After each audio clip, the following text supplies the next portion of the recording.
Kita harus sadar bahwa kita dulunya itu di luar Kristus, lalu kemudian kita ditarik masuk, dibawa dekat ke dalam Kristus. Dan kedekatan itu bukan dicapai dengan usaha sekali lagi, melainkan dengan darah Kristus.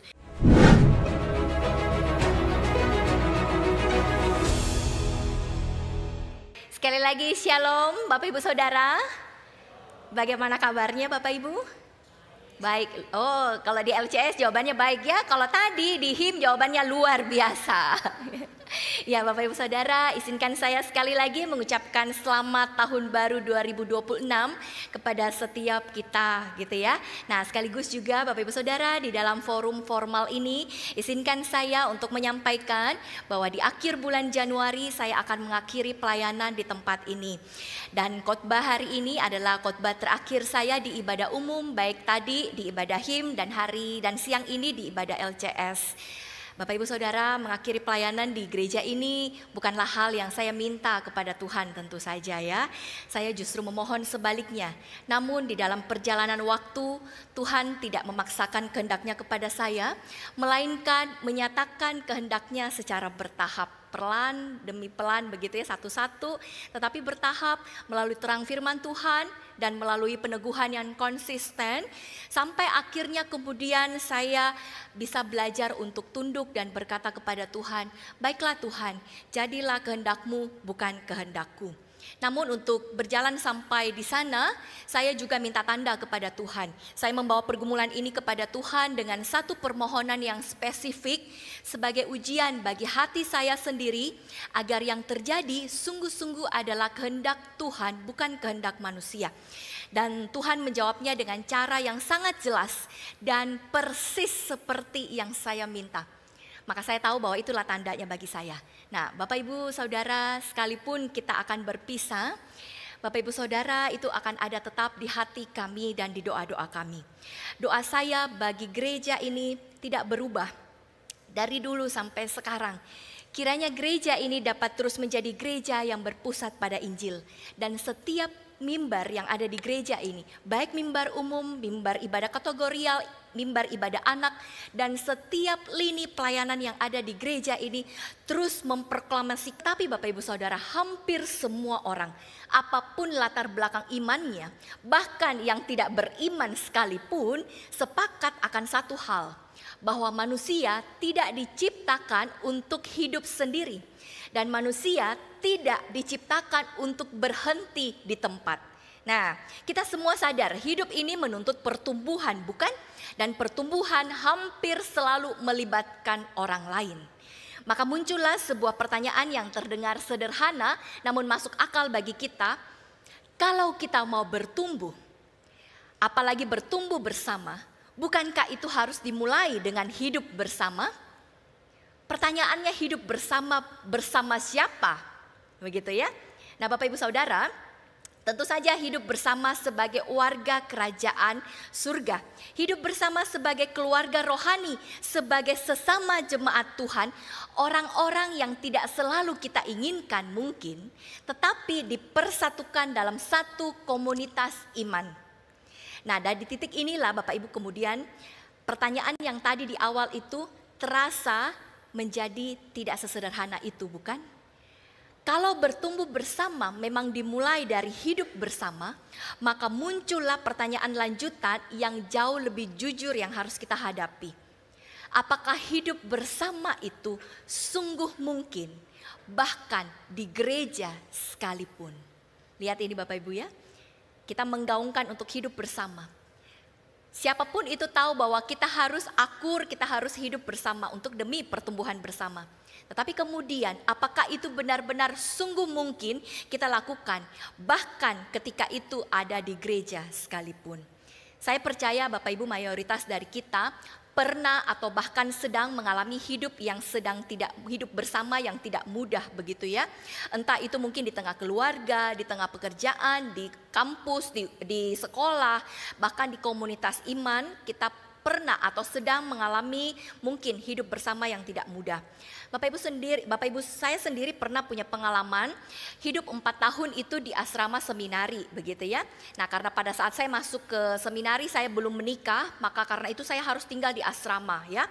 Dan kalau Bapak Ibu Saudara berpikir bahwa di sana kehidupan bersama di asrama itu pasti lebih akur karena semuanya adalah calon-calon hamba Tuhan, tidak seperti mungkin di komunitas Bapak Ibu Saudara mungkin yang lebih sulit akur karena mungkin isinya adalah bayi rohani mungkin atau bahkan orang-orang yang belum Kristen barangkali. Dengan cepat saya menjawab bahwa Bapak Ibu salah.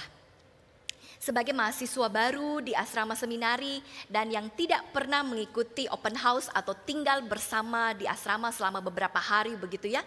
Tentu di awal-awal saya sangat terkaget-kaget dengan pola hidup bersama terutama di dalam komunitas asrama perempuan. Sayang sekali waktu saya tidak cukup untuk menceritakannya padahal itu seru gitu ya.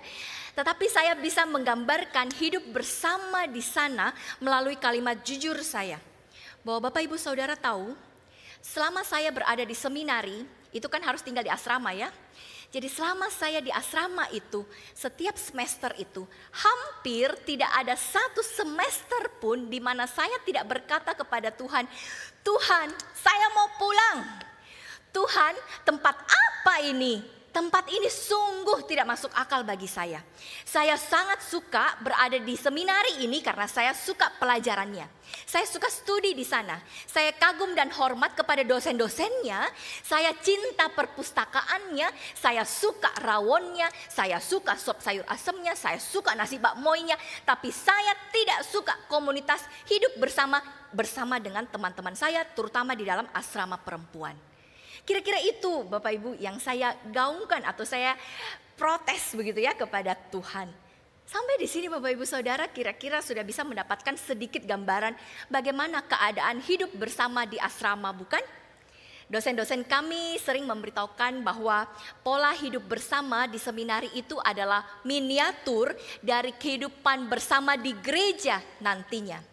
Oleh karena itu, mahasiswa harus dilatih dan dibentuk agar dapat bertahan bahkan berjuang dalam keadaan yang berat itu. Dan satu kalimat, ini kalimat pamungkas begitu ya, selalu dikeluarkan kepada setiap kita mahasiswa asrama. Dikatakan begini, kalau di seminari saja kalian sudah berasa hidup bersama itu begitu sulit, tunggu sampai kalian masuk ke gereja. Bapak Ibu Saudara, saya kira ini bukan nasihat berlebihan untuk menakut-nakuti mahasiswa, tetapi adalah realita yang dihadapi oleh semua gereja Tuhan yang hidup bersama di dalam komunitas iman. Kita semua tahu hidup bersama itu tidak mudah.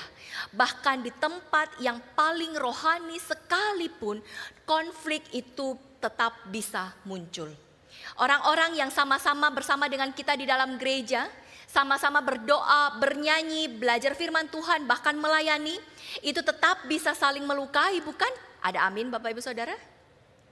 Kenyataannya justru di tempat di mana kita paling dekat, kita seringkali lebih paling mudah untuk terluka. Justru dengan orang-orang seiman kita bisa merasa tidak dipahami, kita bisa marah, kita bisa kecewa, kita bisa tersinggung, dan bahkan kita bisa merasa tersakiti begitu dalam. Bapak Ibu Saudara, inilah yang kita hadapi. Jadi ternyata persoalannya bukan hanya sekedar apakah kita hidup bersama, tetapi lebih dalam perlu kita pikirkan apakah mungkin manusia yang berbeda-beda ini benar-benar bisa menjadi satu, bahkan bertumbuh bersama di dalam komunitas iman. Itu yang perlu kita renungkan hari ini. Nah Bapak Ibu Saudara, untuk menjawab pertanyaan ini, hari ini khotbah saya tidak banyak memberikan Bapak Ibu Saudara aplikasi.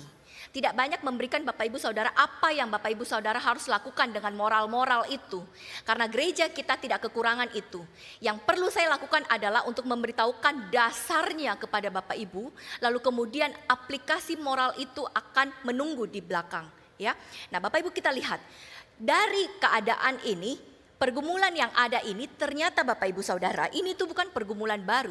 Ini itu adalah pergumulan yang sudah semua gereja alami, termasuk gereja mula-mula. Nah, di dalam gereja mula-mula yang akan kita angkat hari ini itu adalah gereja di Efesus, begitu ya. Jemaat mula-mula yang ada di Efesus. Nah, sebelum kita lebih jauh berbicara tentang jemaat Efesus, saya berikan sedikit konteks buat Bapak Ibu Saudara. Jemaat Efesus itu Bapak Ibu Saudara ya, Efesus itu kalau sekarang itu ada di negara Turki, begitu ya. Nah, jemaat Efesus ini adalah jemaat yang heterogen. Mereka terdiri dari orang-orang Yahudi yang memang adalah orang-orang umat pilihan Allah. Lalu kemudian juga ada orang-orang non-Yahudi. Misalnya orang Yunani, orang Romawi, dan orang yang lainnya itu orang non-Yahudi. Nah, bersama-sama dengan orang Yahudi itulah mereka membentuk satu jemaat.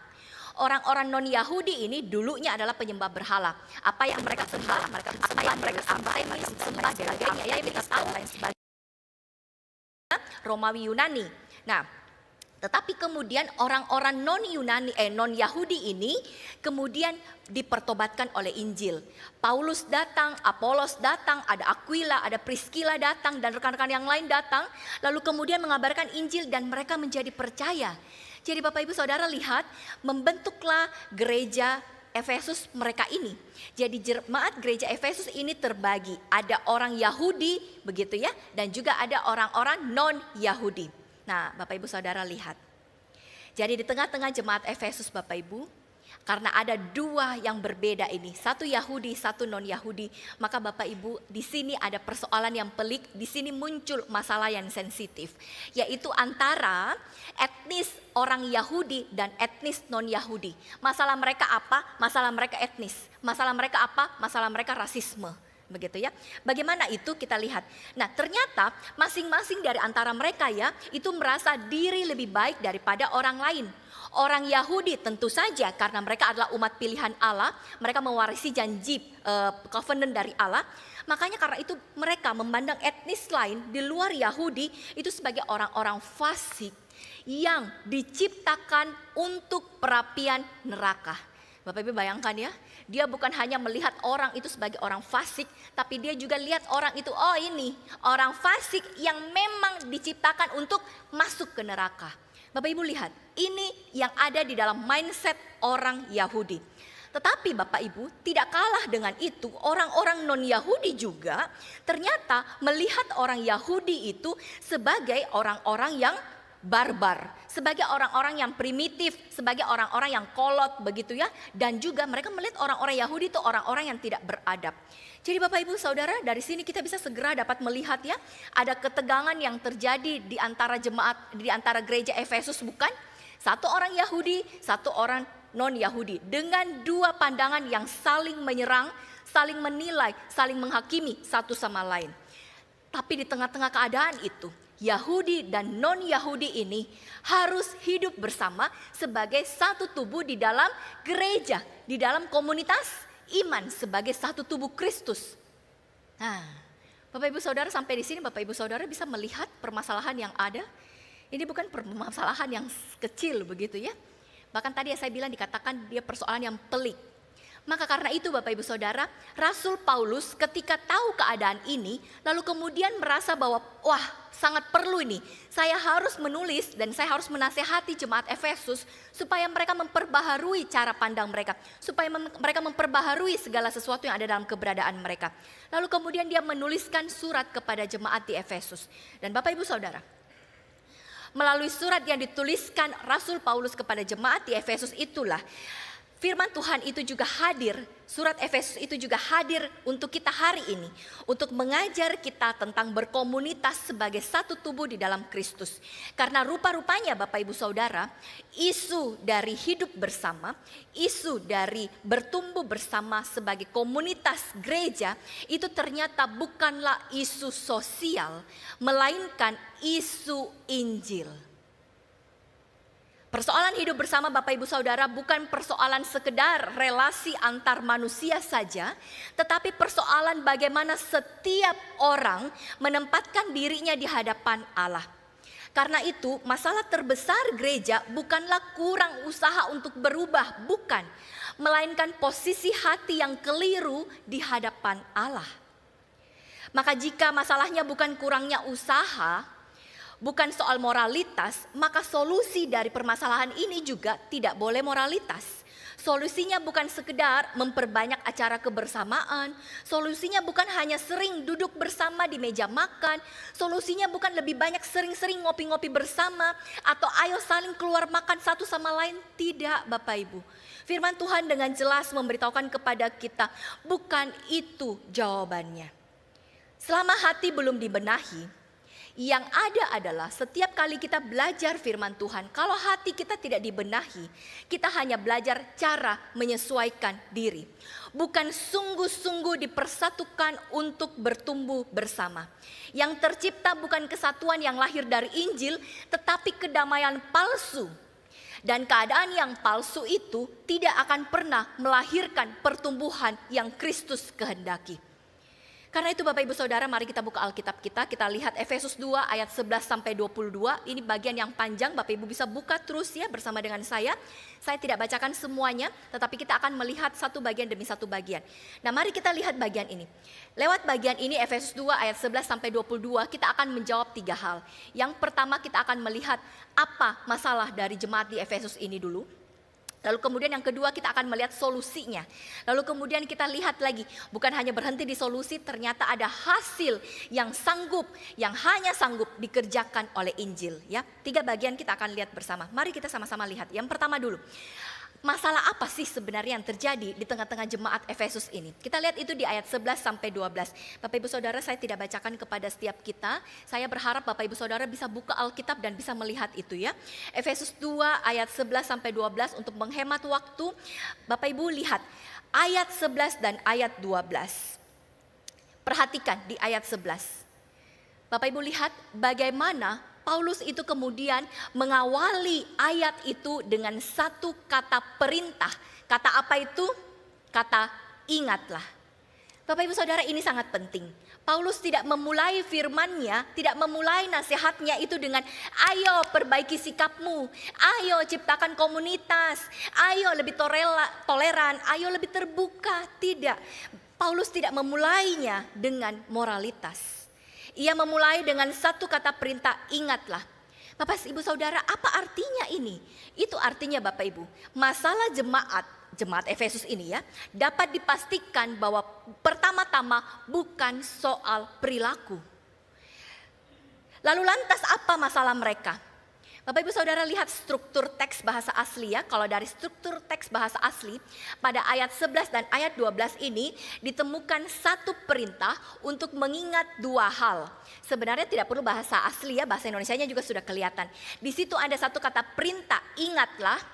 Kalau kita lihat dari bentuk aslinya itu menggunakan kata perintah imperatif begitu ya, perintah, ingatlah. Apa yang harus diingat? Oh, ternyata ada 2 hal yang harus diingat. Pertama itu muncul di ayat 11, nanti muncul di ayat 12. Ada 2 hal yang Paulus minta kepada jemaat di Efesus untuk ingat. Apa itu? Kita lihat yang pertama. Paulus meminta jemaat di Efesus untuk ayat 11, ingatlah siapa kamu dahulu di mata manusia. Apa itu yang Paulus suruh mereka ingat? Ingatan apa itu yang perlu mereka ingat? Oh, ingatan ini Bapak Ibu. Bapak Ibu lihat ayatnya di sana, sedikit kecil saya munculkan. Ternyata ada sunat dengan tidak sunat. Nah, itu yang Paulus minta, ingat itu. Persoalan sunat dan persoalan tidak sunat. Ini bukan istilah netral Bapak Ibu. Ini istilah identitas sosial religius yang mau dibongkar oleh Paulus. Orang Yahudi itu ketika dia memandang sesamanya, dia itu tidak sekedar berkata kepada orang lain yang berbeda kepada dia itu, kamu berbeda. Tidak. Tetapi dia berkata kepada orang lain yang berbeda itu, kamu kafir, kamu bukan umat Allah. Itu yang dilakukan oleh orang Yahudi. Jadi sunat itu yang seharusnya menjadi tanda anugerah perjanjian yang melekat di dalam diri semua orang Yahudi, itu mereka jadikan, mereka ubah menjadi alat untuk membedakan orang lain dengan dirinya dan menjadi alat untuk membenarkan dirinya dengan orang lain. Karena itu Bapak Ibu Saudara, itulah yang disuruh oleh Paulus untuk ingat. Lihat, kamu dulu itu orang yang tidak bersunat. Lalu kemudian kamu di dalam perjanjian itu menjadi orang sunat. Lalu Paulus juga sengaja menambahkan frasa ini. Yang dilakukan oleh tangan manusia. Oh Bapak Ibu, ini sebenarnya pukulan teologis yang menghentak begitu ya. Karena maksudnya Paulus di sini menekankan bahwa tangan manusia yang bekerja, bukan tangan Allah. Artinya itu kamu yang mau. Artinya identitas yang jemaat Efesus banggakan, tanda lahiriah yang mereka andalkan, tidak otomatis berarti mereka hidup benar di hadapan Allah. Dengan kata lain, Paulus ingin meruntuhkan ilusi rohani yang berbahaya. Karena orang-orang Yahudi itu memegang identitas luar, simbol agama dan tradisi suci. Mereka menganggap semua itu dapat menggantikan hati yang benar di hadapan Allah. Tentu itu salah, karena tanda religius, sunat, hukum Taurat dan lain sebagainya, tanda religius yang lahiriah itu tidak pernah cukup untuk menjamin relasi kita telah benar dengan Allah. Jadi masalah yang pertama dari jemaat Efesus adalah Bapak Ibu, jemaat Efesus ini mengakui dirinya bahwa mereka itu adalah umat Allah. Mereka mengakui mereka adalah orang Kristen. Mereka datang beribadah kepada Allah yang benar. Tetapi mereka masih memiliki perspektif yang lama seperti sebelum mereka menerima Kristus. Dan perspektif yang lama itu masih hidup di dalam kepala mereka, masih hidup di dalam hati mereka. Sehingga semua itu mereka pakai untuk melihat orang lain, untuk menilai orang lain. Nah, itu yang kemudian Paulus sampaikan kepada mereka. Nah, hal yang kedua yang perlu mereka ingat sebagai teguran juga kepada mereka. Hal yang kedua disampaikan oleh Rasul Paulus bahwa yang kedua di ayat 12. Kamu harus ingat siapa kamu dahulu di hadapan Allah. Bapak Ibu lihat ya, Paulus itu bergerak maju. Dari ayat 11 berbicara soal relasi horizontal antara manusia dengan manusia. Bicara soal relasi horizontal ya. Tetapi di ayat 12 Paulus itu bergerak maju, masuk lebih dalam untuk kemudian mengatakan bahwa sekarang kita lihat ada masalah di dalam relasi vertikal. Kamu dulunya itu tanpa Kristus. Jadi kalau ayat 11 bicara soal relasi horizontal manusia dengan manusia, ayat 12 masuk lebih jauh, Paulus kasih tunjuk kepada mereka bahwa kamu punya masalah. Kamu punya masalah relasi vertikal, yaitu antara kamu dengan Allah. Kamu tidak punya Kristus dulunya. Jadi Bapak Ibu Saudara lihat ya, fondasi dari jemaat Efesus ini dulunya sebelum mereka jadi jemaat. Mereka itu bukan kurang Taurat, bukan kurang beribadah, bukan kurang moral, tetapi mereka tanpa Kristus. Nah Bapak Ibu Saudara, yang dituliskan Paulus ini penting. Paulus itu tidak sedang melebih-lebihkan atau sedang menakut-nakuti, tetapi Paulus itu mau membongkar realitas rohani jemaat Efesus. Paulus dengan sengaja membawa jemaat Efesus itu lebih dalam dari sekedar dari masalah relasi, bukan hanya sekedar masalah relasi di ayat 11, tetapi masuk lebih dalam ke dalam ayat 12. Untuk apa? Supaya akarnya bisa terlihat, supaya akar dari segala keterpecahan yang ada di antara mereka, antara Yahudi dengan non-Yahudi, itu dimunculkan. Apa akarnya? Yaitu keterpisahan total manusia dari Allah. Nah Bapak Ibu Saudara, tetapi memang harus diakui ketika surat ini ditulis ayat 11 dan ayat 12 ya, jemaat itu bukan lagi jemaat yang betul-betul di luar keselamatan. Bukan lagi jemaat yang betul-betul tidak mengerti tentang keselamatan atau berada di luar Kristus, tidak. Mereka sudah ada di dalam Kristus. Tetapi teguran ini tetap datang kepada mereka karena rupa-rupanya sekalipun mereka itu ikut Kristus, mereka bilang mereka percaya kepada Yesus Kristus, mereka bergereja, beribadah, tetapi rupa-rupanya mereka itu belum sepenuhnya hidup dari kesadaran bahwa dulunya saya ini orang yang tidak punya Kristus dan sekarang saya sudah punya Kristus. Paulus tidak sedang meragukan keselamatan mereka tentu saja Bapak Ibu, tetapi sedang mengguncang cara berpikir mereka yang belum sepenuhnya dibingkai oleh Injil. Itulah sebabnya Paulus memerintahkan kepada jemaat Efesus untuk ayo mengingat. Bukan karena kamu itu belum diselamatkan, melainkan karena Injil belum sepenuhnya membentuk cara mereka memandang diri sendiri dan cara mereka memandang orang lain, apalagi sesama jemaat. Dan selama cara pandang itu belum ditaklukkan di bawah Injil, orang Yahudi dan orang non-Yahudi tidak mungkin hidup bersama. Apalagi bertumbuh bersama sebagai satu tubuh di dalam Kristus, yaitu gereja. Sampai di sini Bapak Ibu Saudara, saya yakin ada di antara Bapak Ibu Saudara yang berkata, tunggu dulu. Apa hubungannya jemaat Efesus ini dengan kita jemaat GKKA Makassar? Mungkin Bapak Ibu Saudara berpikir bahwa puji Tuhan kita bukan seperti jemaat Efesus. Karena jemaat Efesus itu heterogen. Banyak orang-orang dari bangsa-bangsa lain hidup berkumpul bersama. Tetapi jemaat GKKA itu tidak. Jemaat GKKA itu homogen. Kita semuanya itu adalah cindo all in. Gitu ya, kalau saya mau bilang pakai kalimat itu ya. Kita semuanya keturunan Tionghoa bersama-sama mayoritas. Kita homogen Bapak Ibu Saudara, ya kan? Puji Tuhan, karena itu tidak ada perbedaan seharusnya. Maka kita pasti akan lebih mudah untuk bertumbuh bersama. Tetapi Bapak Ibu Saudara, mari kita diam sejenak, pikir sejenak. Benarkah demikian keadaannya? Sayang sekali, saya kira tidak demikian. Kita homogen, benar. Jemaat gereja lain juga mungkin homogen, benar. Tetapi Bapak Ibu Saudara, di dalam jemaat yang homogen, justru disitulah ada bahaya yang halus yang mengintai kita. Di gereja yang homogen, dosa itu jarang muncul dengan bentuk konflik yang terbuka.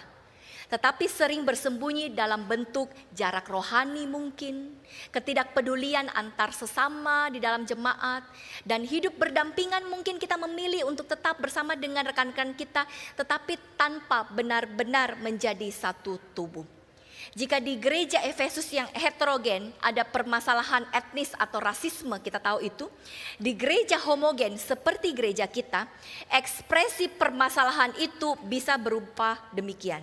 Bisa berupa jemaat lama versus jemaat baru mungkin. Jemaat senior versus jemaat sekia mungkin.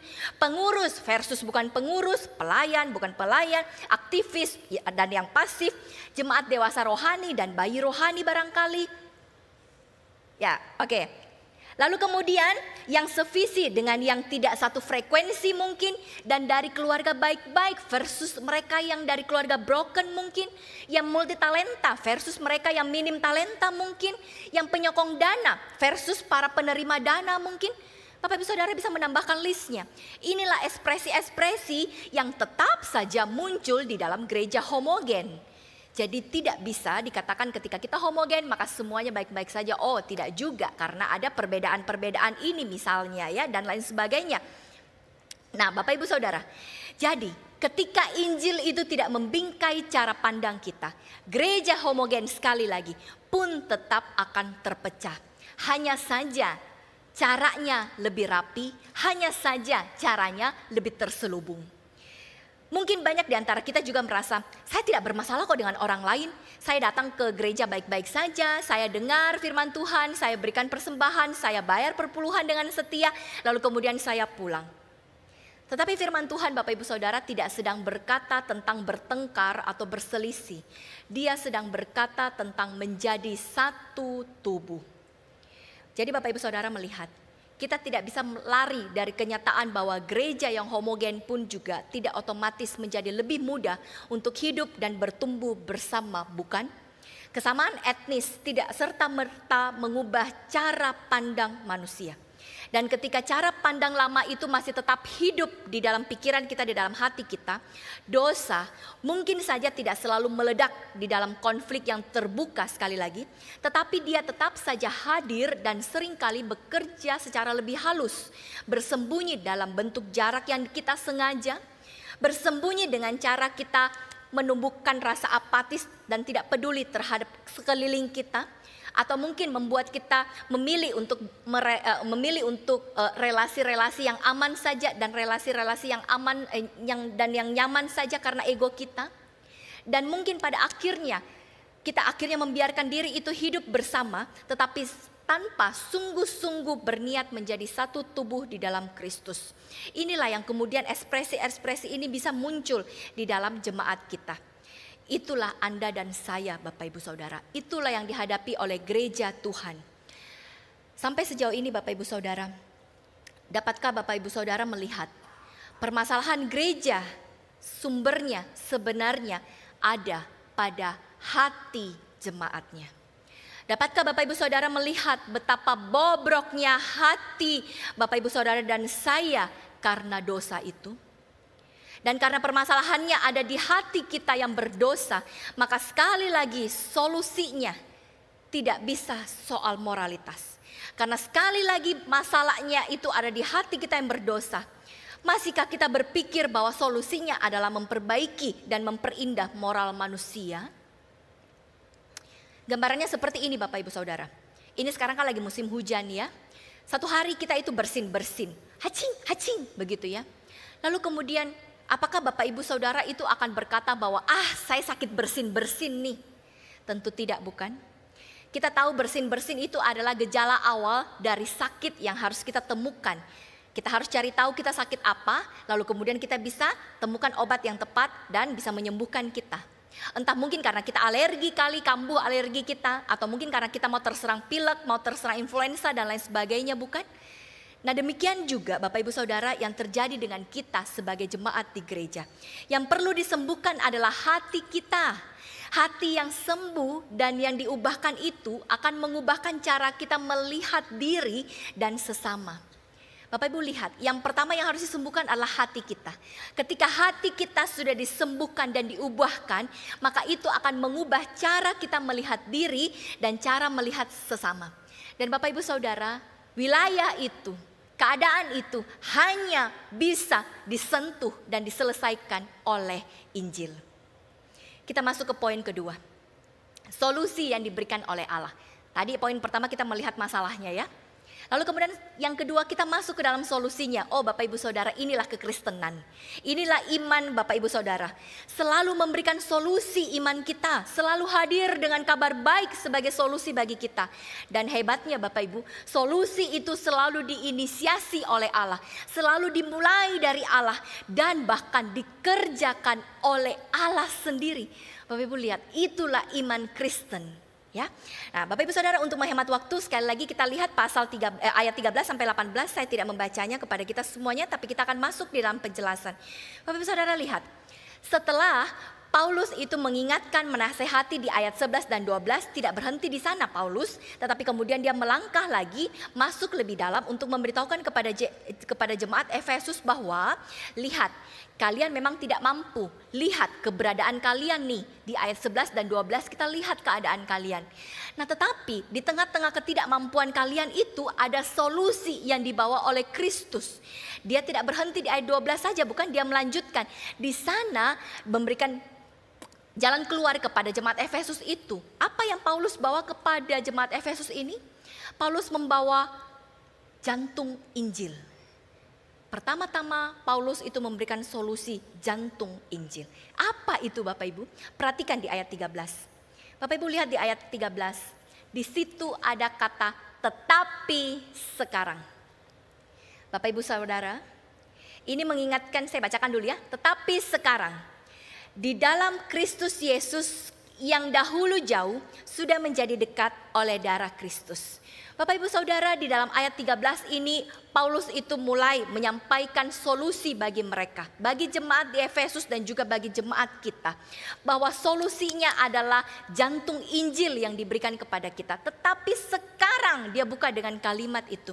Bapak Ibu Saudara, kalau Bapak Ibu Saudara ingat ya, ini mengingatkan kita pada perikop sebelumnya, sama-sama masih di pasal 2 ya, masih sama-sama di Efesus pasal 2, tetapi di perikop sebelumnya yaitu ayat 1 sampai ayat 10. Kalau Bapak Ibu Saudara ingat, kita sudah mempelajarinya di dalam tema sola gratia dan sola fide. Di sana kita menemukan Paulus itu hadir juga atas solusi kematian rohani. Kita tahu di sana saya memberitakan waktu itu kematian rohani, kita mati secara rohani. Tapi kemudian Injil itu hadir membawa solusi. Dengan 2 kata dia buka. Apa itu? Waktu itu hari katanya, saya yakin Bapak Ibu Saudara sudah lupa ya. Diawali dengan tetapi Allah. Nah sekarang juga di perikop selanjutnya kembali Paulus itu kembali memberikan solusi yang menghentak, yang juga adalah jantung Injil dengan kata tetapi sekarang. Bapak Ibu Saudara bisa melihat dan merasakan pola ini.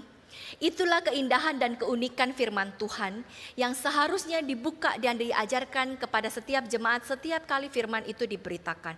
Efesus pasal 2 yang terdiri dari 2 perikop ini bukan hanya menyimpan keindahan dan keunikan, tetapi juga kebenaran hakiki. Di sini kita menemukan pola Injil. Paulus tidak sedang berkata kepada jemaatnya, tetapi sekarang kamu sudah lebih dewasa, atau kamu lebih rohani, atau kamu lebih toleran. Tidak. Tetapi Paulus, sekali lagi Paulus itu tidak menggunakan moralitas, tetapi menggunakan Injil untuk mengingatkan jemaat Efesus. Bahwa dahulu mereka itu jauh dari Tuhan. Mereka berada di luar perjanjian, jauh dari pengharapan, jauh dari keselamatan. Tetapi sekarang mereka yang jauh itu menjadi dekat oleh darah Kristus. Perhatikan Bapak Ibu Saudara, Paulus tidak mengatakan bahwa jemaat itu mendekat, tetapi dikatakan mereka dibawa dekat.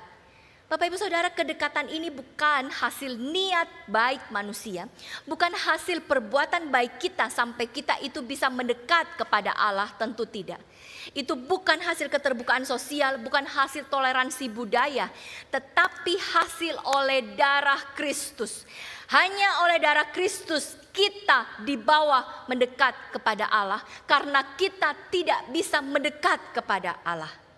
Bapak Ibu Saudara, tahukah Bapak Ibu Saudara bahwa perubahan terbesar dari hidup seorang Kristen, dari non-Kristen menjadi Kristen, dari belum percaya menjadi orang percaya, itu bukanlah perubahan sikap, bukanlah perubahan perilaku, tetapi pertama-tama persoalan perubahan ini harus dimulai dari perubahan posisi. Kita harus sadar bahwa kita dulunya itu di luar Kristus, lalu kemudian kita ditarik masuk, dibawa dekat ke dalam Kristus. Dan kedekatan itu bukan dicapai dengan usaha sekali lagi, melainkan dengan darah Kristus. Bapak Ibu Saudara, di sini itu ada kata korban ya. Ketika Paulus menggunakan kata darah di sini, di dalam bahasa aslinya itu di sana menggambarkan ada korban, ada penggantian. Kita tahu bersama itu ya. Artinya kesatuan jemaat itu tidak dibangun di atas dasar perasaan saling menerima, saling toleransi, saling pengertian, tidak. Tetapi dibangun atas dasar darah yang tercurah. Kesatuan jemaat GKKA itu tidak dibangun di atas semua moralitas itu, tetapi dibangun di atas dasar darah Kristus yang tercurah. Bapak Ibu Saudara, kita yang dahulu jauh tidak akan mungkin bisa berjalan mendekat kepada Allah. Tetapi kita dibawa mendekat kepada salib itu oleh karena salib itu juga. Lalu Paulus kemudian membawa kita lebih dalam di ayat 14 ya. Kita kemudian melihat di sana di ayat 14 itu bicara soal damai sejahtera. Bapak Ibu Saudara, lihat ayatnya, saya berikan penjelasan. Paulus itu kemudian tidak hanya berkata bahwa Kristus itu membawa kita mendekat, tetapi dia juga dikatakan di sana bahwa Kristus itu membawa damai kepada kita. Bahkan lebih jauh Paulus itu berkata bahwa Kristus itulah damai itu sendiri. Oh, rupa-rupanya Bapak Ibu Saudara, dari sini kita melihat ternyata damai itu bukan soal suasana, bukan hasil kompromi, bukan sekedar tidak ada konflik, tetapi damai itu adalah pribadi. Selama Kristus bukan pusat hidup bersama, gereja bisa terlihat rapi tetapi tetap terpecah. Bisa terlihat tenang tetapi tetap terasing. Karena damai sejati tidak lahir dari karena damai yang sejati tidak lahir dari kesamaan latar belakang, melainkan dari Kristus yang disalibkan. Bapak Ibu Saudara lihat ya, kita mau mengusahakan damai bukan? Itu yang kita mau kejar bukan? Kita punya damai itu, kita punya Kristus.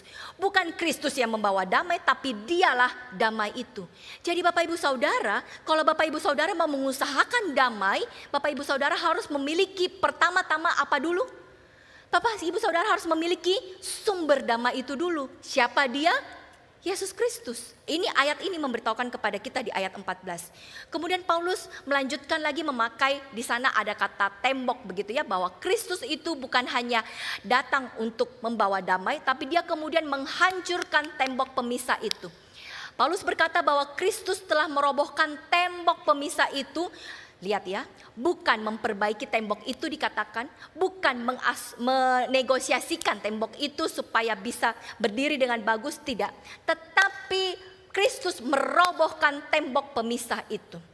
Bapak Ibu Saudara lihat, tembok pemisah itu bukan sekedar tembok budaya, bukan tembok teologis.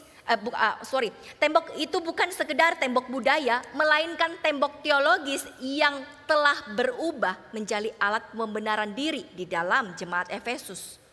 Oleh karena itu, ini tidak boleh diperbaiki. Ini harus betul-betul diruntuhkan. Untuk apa? Nanti kita lihat di belakang. Jadi kalau misalnya jemaat Efesus itu melihat bahwa sunat itu dia harus pegang, hukum Taurat itu dia harus pegang, hukum-hukum itu dia harus pegang, supaya dia itu rohani di hadapan Tuhan. Itulah yang kemudian Kristus datang dan Kristus bilang itu semua harus saya hancurkan. Itu semua harus dihancurkan di dalam dirimu, di dalam hatimu, di dalam cara berpikirmu. Itu yang Allah kerjakan di dalam diri jemaat Efesus. Tetapi Bapak Ibu Saudara, itulah juga yang kemudian Allah kerjakan di dalam diri Bapak Ibu Saudara dan saya. Bapak Ibu Saudara lihat, Kristus menghancurkan semua itu di salib. Untuk apa? Lihat ayat 15 dan ayat 16. Untuk menciptakan keduanya menjadi satu manusia baru di dalam dirinya, dan untuk mengadakan dan dengan itu mengadakan damai sejahtera. Untuk memperdamaikan keduanya di dalam satu tubuh oleh Allah, dengan Allah oleh salib, dengan melenyapkan perseteruan pada salib itu. Bapak Ibu Saudara lihat ya, ini prosesnya sangat pelan, bertahap satu demi satu dibuka untuk kita. Lihat, Tuhan itu, Allah kita itu tidak langsung sampai di belakang membereskan lalu kemudian memberikan kita, kalian harus A, B, C, A, B, C. Demi untuk membangun hidup bersama, tidak. Tetapi Bapak Ibu Saudara lihat, inilah kerja dari firman Tuhan. Inilah Injil itu pelan-pelan membuka satu layer demi satu layer. Karena persoalannya Bapak Ibu jelas tahu, persoalannya itu bukan soal sikap. Persoalannya itu soal hati kita yang berdosa. Dan itu tidak mudah untuk diselesaikan. Itu tidak gampang untuk dibersihkan ini. Pikiran ini, hati ini tidak gampang untuk dibersihkan. Satu-satu Tuhan buka, satu-satu Tuhan beritahu kepada kita. Dan itu hanya sanggup dikerjakan oleh Injil Yesus Kristus. Ya.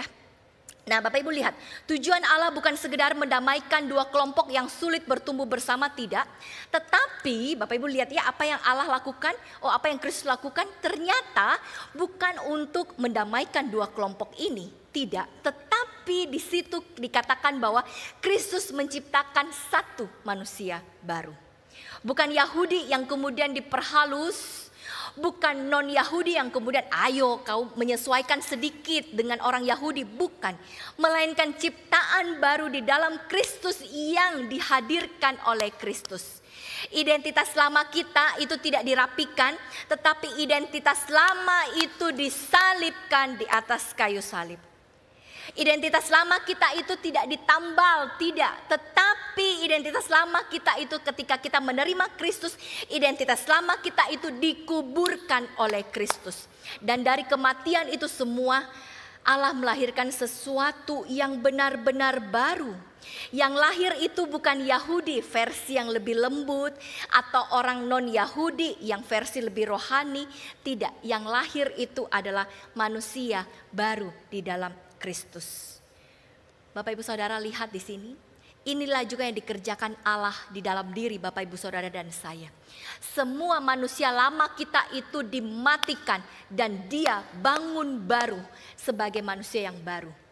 Tuhan menciptakan manusia yang baru, ciptaan baru di dalam diri kita. Semua yang lama di dalam diri kita itu Tuhan matikan ketika dia menebus Bapak Ibu Saudara dan saya.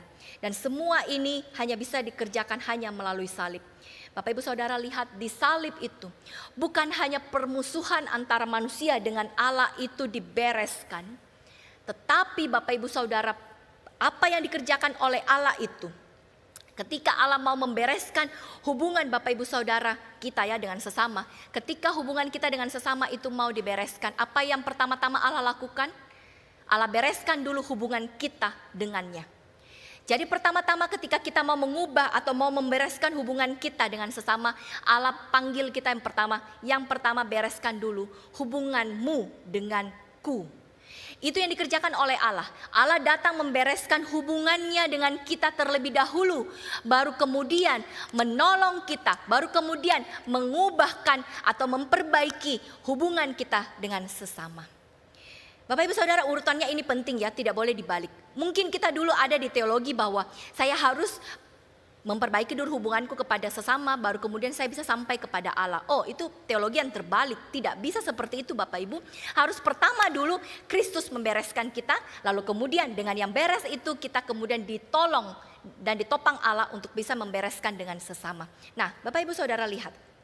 Tetapi Bapak Ibu, lihat lanjut, tidak berhenti di ayat 16 saja ya. Paulus kemudian menutup bagian ini dengan nada yang sangat pastoral di ayat 17 ya. Di ayat 17 dikatakan di sana dia datang memberikan damai sejahtera. Kamu yang jauh, untuk kamu yang jauh. Dan damai sejahtera untuk kamu yang dekat Bapak Ibu Saudara. Oh, apa maksudnya ini? Maksudnya Bapak Ibu Saudara, Kristus itu datang memberikan damai bukan hanya kepada mereka yang jauh, tetapi juga kepada mereka yang dekat. Apa maksudnya? Siapa yang jauh, siapa yang dekat? Itu artinya Bapak Ibu, Injil itu bukan hanya untuk mereka yang merasa berdosa dan gagal saja.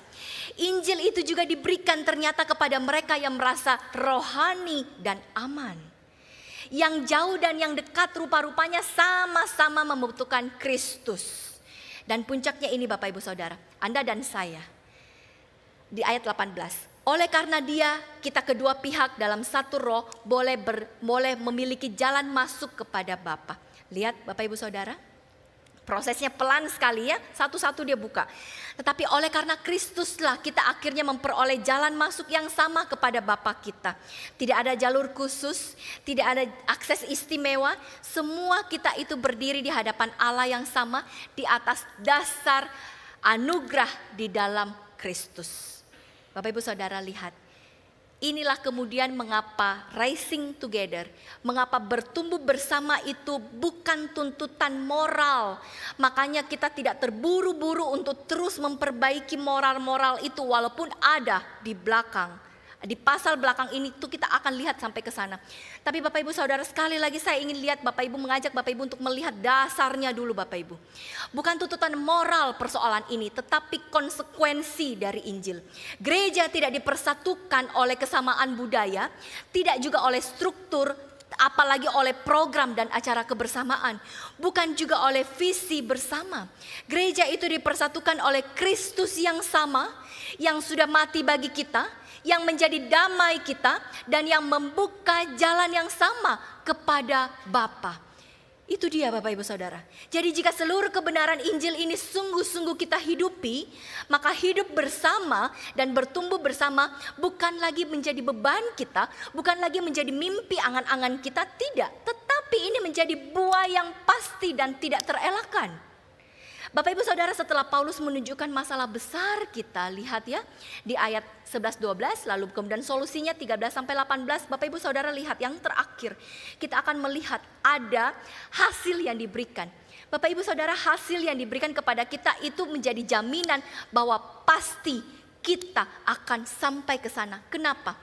Karena Allah yang mengerjakannya. Karena Kristus bersama dengan kita mengerjakannya. Kita masuk poin yang ketiga, hasil. Hasil yang sanggup dikerjakan oleh Injil 19-22. Paulus membuka dengan satu kesimpulan yang kuat lagi ya. Saya tidak bacakan kepada Bapak Ibu Saudara sekali lagi, tapi lihat ayat 19. Bapak Ibu lihat ayat 19. Di ayat 19 itu Bapak Ibu Saudara perhatikan. Di situ ada kata demikianlah. Bapak Ibu lihat, ini bukan lagi nasihat. Tetapi ini sudah deklarasi. Paulus itu sedang berkata bahwa ayat 13 dan 18 itu benar dan pasti benar.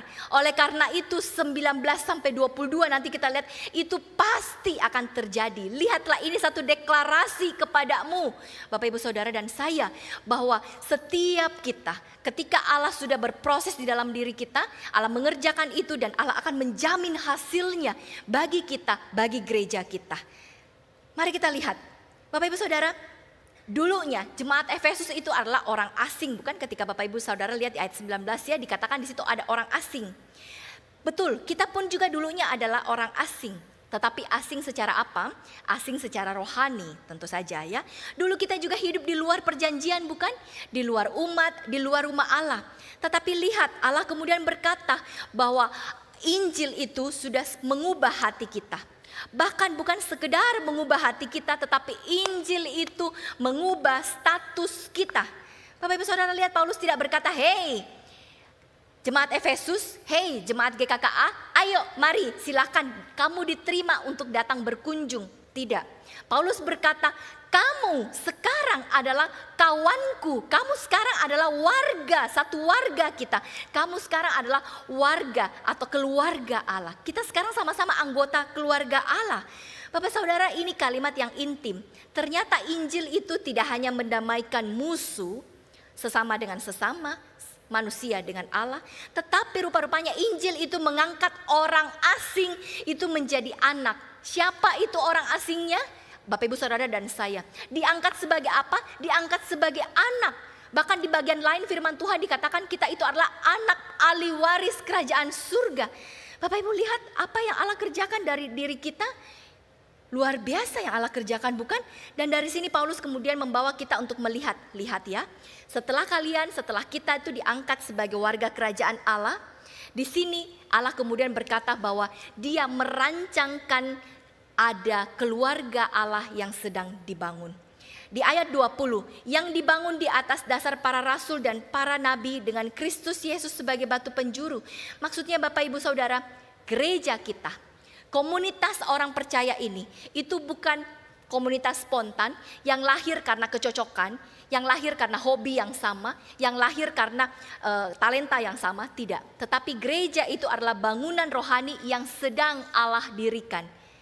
Bangunan ini tidak berdiri di atas dasar perasaan kebersamaan, tidak dibangun di atas dasar kesamaan budaya, dan juga tidak ditopang oleh figur-figur tertentu.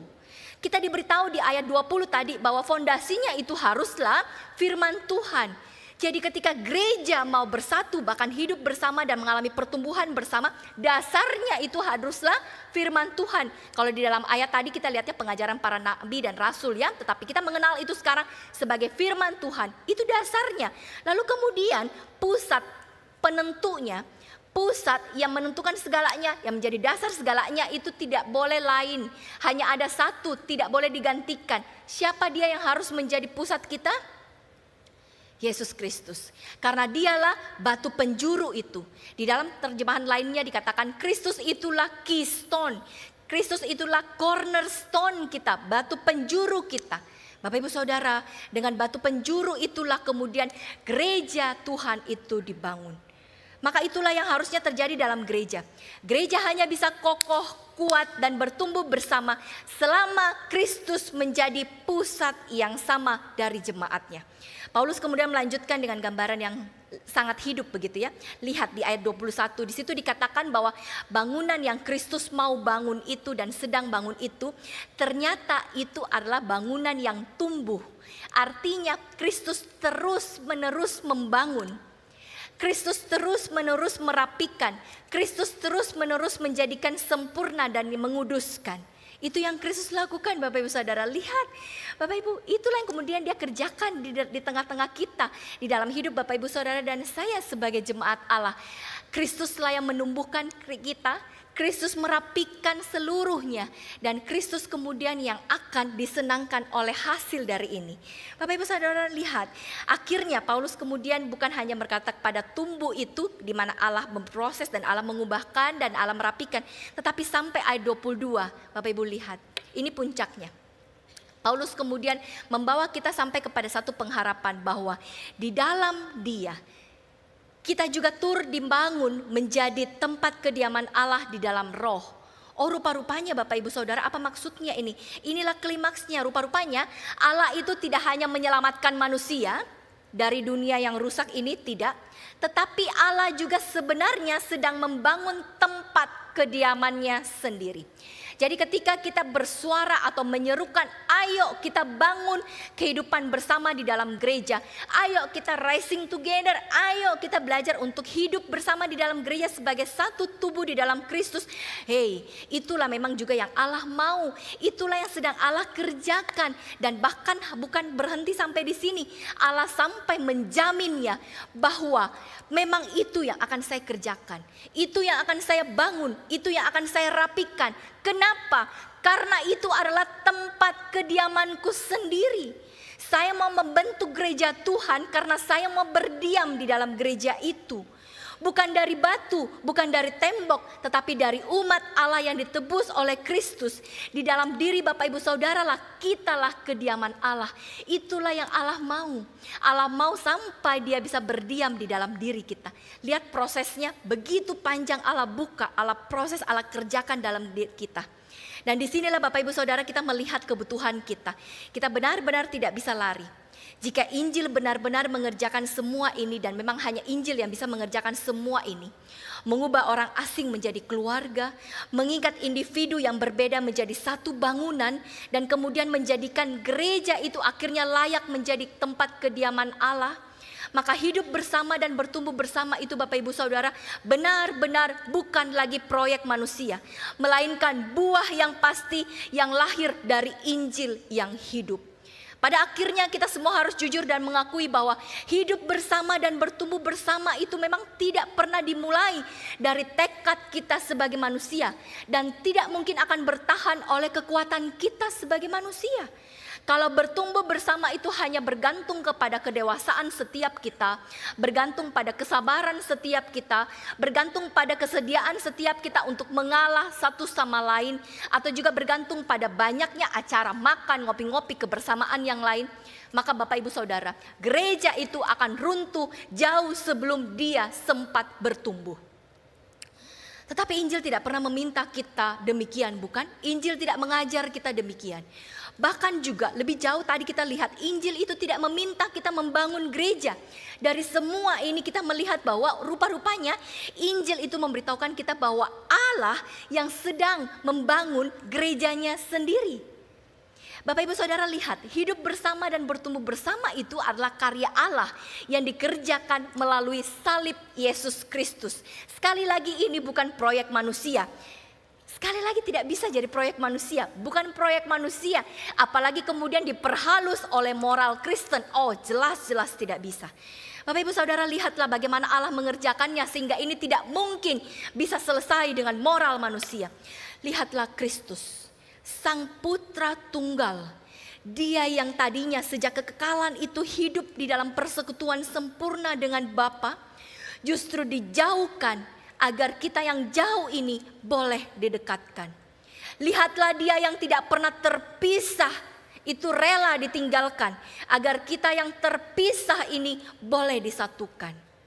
Dia yang adalah batu penjuru itu, cornerstone itu, telah dirubuhkan di atas kayu salib agar setiap tembok pemisah antara Allah dan manusia, antara manusia dengan manusia, semuanya diruntuhkan sampai ke akar-akarnya. Dia adalah damai sejahtera itu sendiri Bapak Ibu Saudara. Bukan karena dia mengajar damai, tetapi dialah sendiri yang telah menjadi korban pendamai itu. Demi untuk mendamaikan Bapak Ibu Saudara dengan Allah, untuk mendamaikan Bapak Ibu Saudara dan saya dengan sesama. Bapak Ibu Saudara, itulah kenapa gereja tidak bertumbuh karena kita itu semakin mirip satu sama lain. Tidak.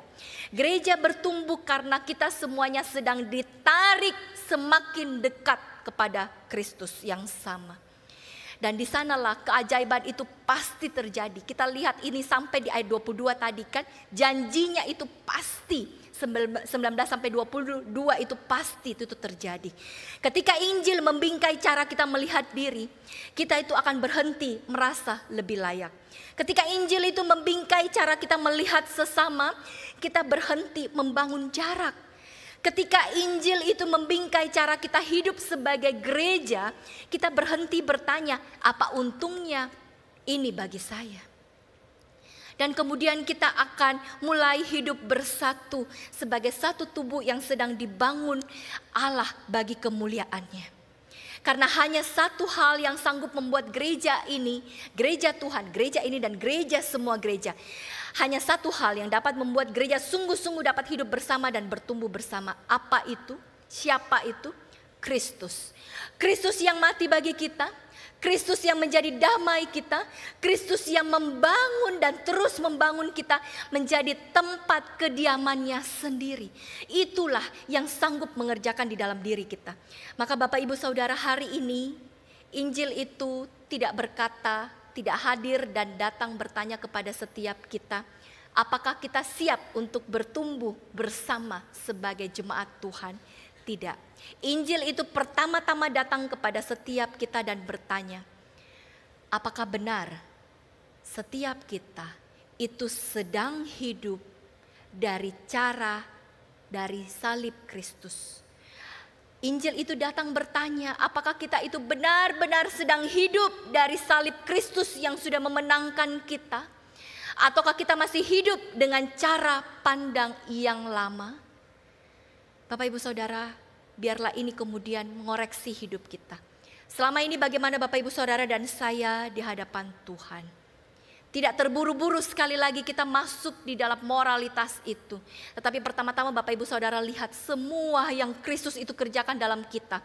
Semua Injil itu bekerja dalam diri kita, sampai sekarang masih bekerja dan bahkan menjamin hasilnya bagi kita.